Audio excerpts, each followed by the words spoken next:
Hi everyone, it's Captain Bravo back with another deck profile for you. Again, sorry it's been so long between my videos, but I am a very busy man right now, pretty much for the next year. And then pretty much till I'm dead. So yeah. So I've got another Yu-Gi-Oh deck here for you this week. One of my personal favorites, and actually one I just recently went top 2 in a tourney with. I'm sure you can guess by the title, but it's my ever-trusty Lightsworns. Yes, the king of scrub decks. A deck that a lot of players actually get in the game with and discard unceremoniously afterwards. And yet here I am, running it with gusto. So, of course, as I'm sure you all know, the main card of the Lightsworn deck is Judgment Dragon. And he fits with the deck's theme, which is pretty much the Lightsworn's theme is at the end phase of your turn, and then different times when you activate effects, you have to mill or send cards from deck to graveyard to add for effects. For example, JD, on the end phase, you have to send 4 cards from deck to grave, which sounds like a terrible, terrible thing. Why would you ever play this deck? Here's the reason. Lightsworns get powers based upon either being sent to the graveyard or of how many different Lightsworns are in the graveyard or things like that, and they can work with other cards that need things in the graveyard. So getting back to JD, JD is awesome. If you have 4 different Lightsworn in your graveyard, so that means 4 Lightsworn with different names, then you can just special summon JD. You run 3 of these, that is without question. Pay 1,000 life points, destroy all other cards in the field. Now, this deck originally did not need to run with an extra deck, but now you can since they introduced some Lightsworn tuners, which I'll discuss later. The main card you want to run in your synchro deck, you're fine just running these 3. Michael, the Arc Lightsworn. This is pretty much a synchro version of JD. Pay 1,000 life points, and instead of blowing up the field, you can banish 1 card in the field. And if Michael's destroyed, you can take any Lightsworn in your graveyard and put them back in the deck, except, of course, for the Michael just destroyed. You get 300 life points for each one, which just help with JD's effect.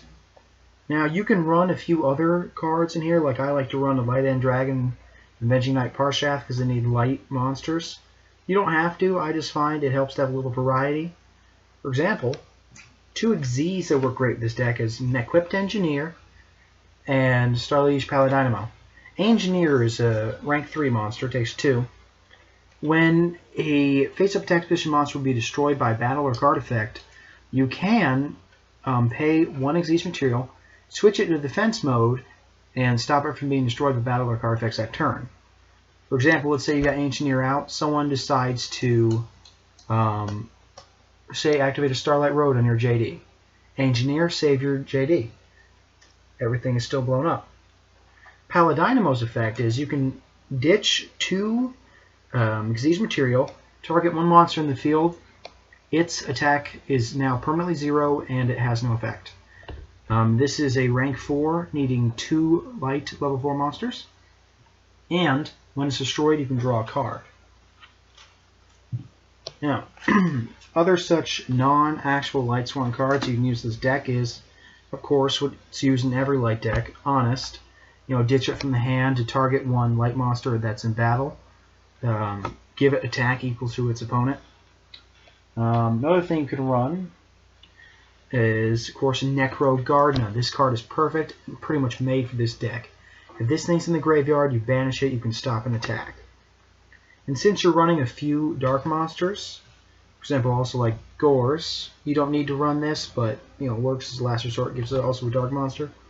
You can run cards like Chaos Sorcerer, banish 1 light, 1 dark to summon. Once per turn, you can banish a face-up monster in the field, although it cannot attack. After doing this, it's still a good card.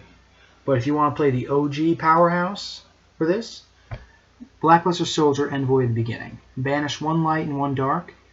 If this thing destroys a monster of a battle, it can attack again once. Also, you can choose to banish a card, or a face-up monster, or face down on the field once per turn, and although BLS cannot attack in that turn, you can take care of pretty much anything. Now, Lightsworns. The main Lightsworns you want to run is, of course, obviously this one is Lumina, Lightsworn Summoner. You ditch a card from hand to target a Lightsworn in your graveyard and special summon it. This is an extremely important card. It lets you get stuff you need on the field through Xyz or Synchro. The other main one you want to play is Lila, Lightsworn Sorceress. She, by turning to defense mode, can destroy a spell or trap on the field. What I like to do is use Lila's effect and then immediately Xyz or Synchro summon with her, because otherwise she'd be stuck in defense mode with only 200 defense until the end of my next turn. Now, third guy, Raiden, Hand of the Lightsworn. This is a new tuner. Once per turn you can ditch 2 cards on the top of your deck, and if there's a Lightsworn in it, Raiden gets 200 attack points till the end of your opponent's turn. Now, it's also a level 4 tuner, so perhaps chain it with Lumina's effect, you can get out Michael, a 7-star monster, easily. And there's another tuner in this deck, Minerva, Lightsworn Maiden. If you have, for each different named Lightsworn you have in the graveyard, when this is summoned, say you've got 8 different named Lightsworn, you can search for JD, put it in your hand. There is another tuner that I do not have, Felice, I think it's a Lightsworn Beast or something. I cannot remember the effect off the top of my head right now, but she's hyper expensive, so it's easier to run Raidens. Right. Ooh, forgot to say this card. Card Trooper. When it's destroyed, you can draw a card. This, you can ditch up to 3 cards on the top of your deck once per turn. It gains attack for each one. You can get it to 19 each turn. This is good to help you mill to get out JD faster. Now, you might be asking me, what happens if JD's in the graveyard? We'll get to that later. First, there are other Lightsworn you can run that are not necessary for the deck, except for different names. For example, Gareth, Lightsworn Warrior, it's just an 1850 beater. If he doesn't mill, but if you have a Lightsworn that does in the field, he mills too. Erin, Lightsworn Monk. When she attacks a defense position monster, she can return it to the deck instead of battling. Raiko, Lightsworn Hunter, it's a flip effect. You can ditch 3 cards top of your deck and destroy a card in the field.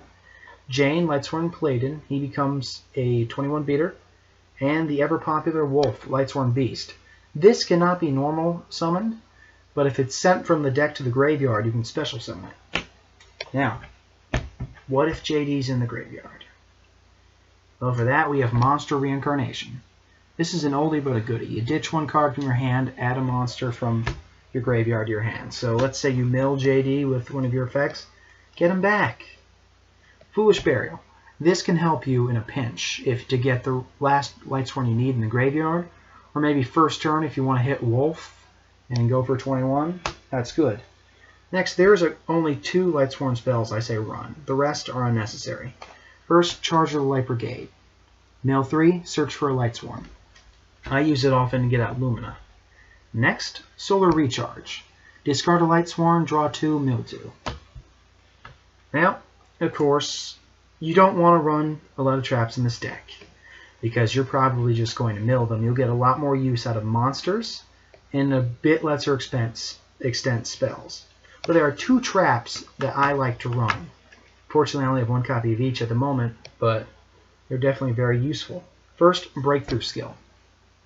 This can negate an opponent's monster's effect for 1 turn. And once it's in the graveyard, but you can't do this the turn it's sent, you can banish it during your turn and negate a monster's effect till end phase. Second one is another staple light card, Beckoning Light. By discarding your hand, you can take light monsters in the grave equal to what you just discarded and put them back in your hand. That also gets JD back in your hand real fast. Alright, so that's about what I have for you. Pretty simple in the long run. I mean, this seems kind of like an annoying deck or kind of weak deck since you're milling everything. Personally, I have had a lot of luck with this. Had it for a couple weeks. This thing, I think out of, I don't know how many duels, at least 20 to 30 duels. I've lost maybe 4 duels. Once from decking out, and once from, no, 3 times from being actually officially defeated by life points dropping. So definitely a very good deck to invest in. It's pretty cheap right now. You can get most of what you need from the trial deck, and other than that, just trade for what you need. Right, so also one more thing, which I think you're all going to like.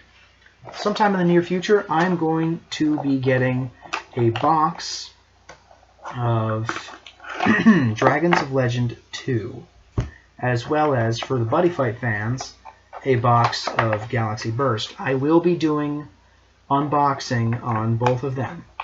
And to ensure the value of the cards stays good, I will be unboxing the gloves and sleeving the really good looking cards real fast. So that's all I have. Thanks for watching. Again, please rate and subscribe and leave just leave whatever deck you want to see me do next. Remember, I do Buddy Fight, Vanguard, Force of Will, and Yu-Gi-Oh! So whatever deck you want to see, just let me know. Great night.